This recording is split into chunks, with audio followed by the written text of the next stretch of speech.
Assalamualaikum warahmatullahi wabarakatuh.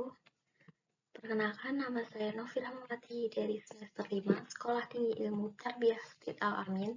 Baiklah, di sini saya akan menyampaikan mengenai materi saya yang berjudul Tantangan Pendidikan Islam, Implikasi dan Relevansi Sosialnya dalam Perspektif Sosiologi.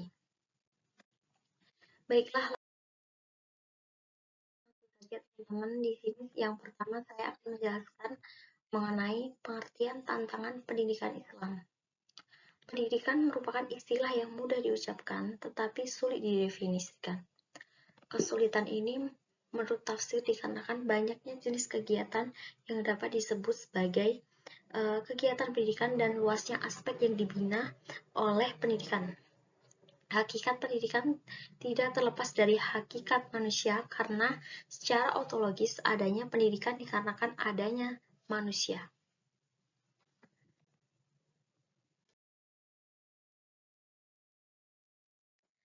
Baiklah teman-teman, yang selanjutnya yaitu pengertian pendidikan agama Islam. Nah, yang A, pendidikan agama Islam pada hakikatnya adalah usaha untuk mengarahkan membimbing semua aspek potensi yang ada pada manusia secara optimal. Menurut Rohman tahun 2009 dalam bukunya halaman 34 sampai 36. Nah, yang B yaitu secara sederhana, pendidikan agama Islam dapat diartikan sebagai pendidikan yang didasarkan pada nilai-nilai ajaran Islam sebagaimana yang tercantum dalam Al-Quran dan hadis serta dalam pemikiran para ulama dan dalam praktik sejarah umat Islam.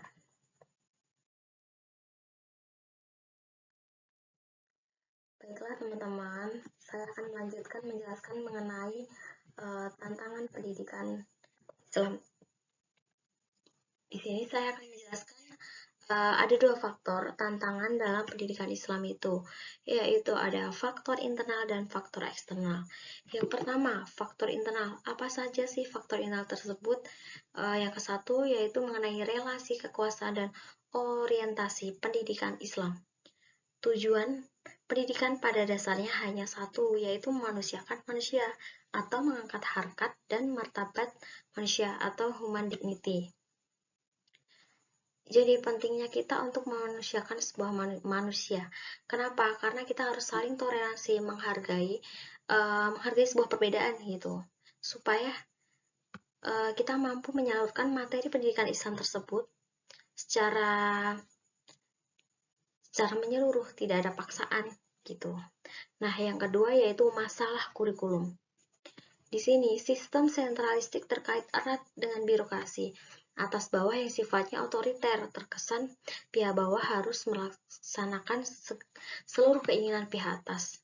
Jadi dengan adanya masalah kurikulum ini, pihak atas itu melakukan birokrasi secara otoriter gitu, memaksa kurikulum itu harus ditaati, begitu teman-teman.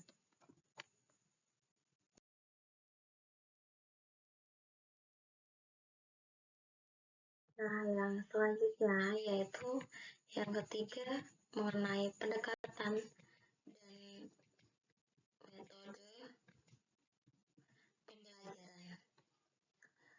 Pendekatan atau metode pembelajaran ini sendiri yaitu berkaitan dengan peran guru atau dosen sangat besar dalam meningkatkan kualitas kompetensi siswa atau mahasiswa.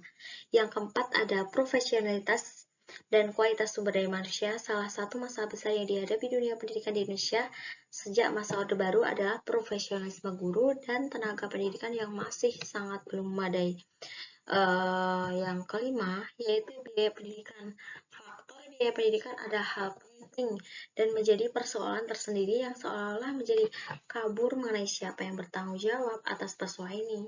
Nah, sedangkan menurut Undang-Undang Siddiqas nomor 20 tahun 2003 tentang sistem pendidikan nasional yang memerintahkan negara mengalokasikan dana gitu. Jadi diharap pemerintah itu dapat mengalokasikan dana pendidikan secara merata gitu.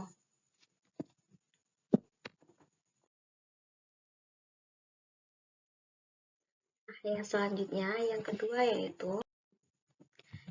yaitu mengenai faktor eksternal.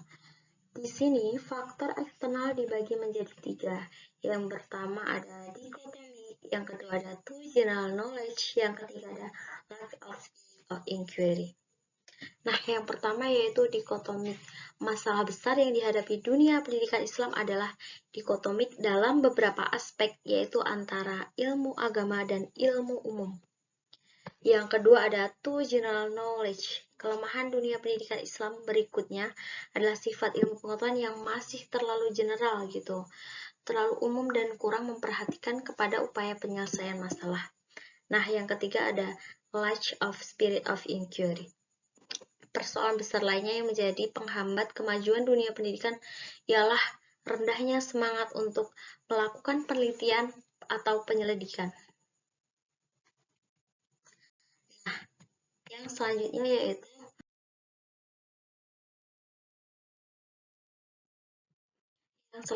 yaitu mengenai implikasi tantangan pendidikan Islam. Page education pendidikan.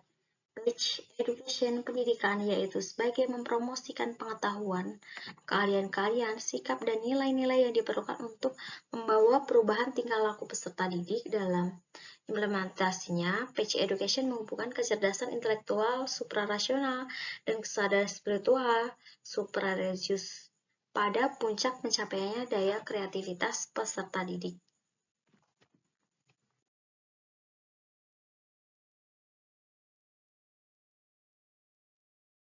Nah, yang selanjutnya teman-teman, saya akan menjelaskan mengenai implikasi terhadap penjaminan mutu pendidikan agama Islam menurut tafsir strategi yang dapat dilakukan oleh para praktisi pendidik untuk membentuk budaya religius sekolah, diantaranya meliputi melalui memberikan contoh teladan, yang saya memberikan hal yang baik gitu, yang tiga menegakkan disiplin, yang keempat memberikan motivasi dan dorongan, memberikan hadiah terutama psikologis, menghukum.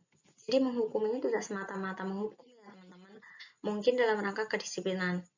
Jadi menghukum ini untuk membuat siswa atau mahasiswa tersendiri itu untuk meningkatkan rasa kedisiplinan mereka gitu. Yang selanjutnya yaitu peningkatan kualitas pendidikan Islam.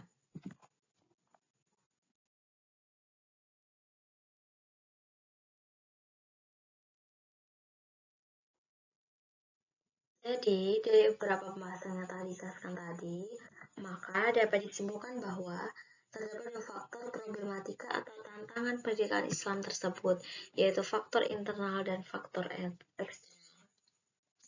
Implikasi terhadap penjaminan mutu pendidikan agama Islam menurut tafsir strategi yang dapat dilakukan oleh para praktisi pendidik untuk membentuk budaya religius.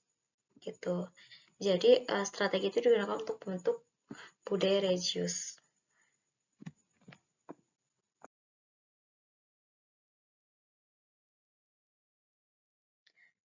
Nah, demikian tadi materi yang dapat saya sampaikan. Terima kasih kepada teman-teman yang sudah menonton video ini. Syukron jazakumullah khairan hasiran. Ikan hiu makan tomat. Thank you so much. Billahi taufiq wa hidayah. Wassalamualaikum warahmatullahi wabarakatuh.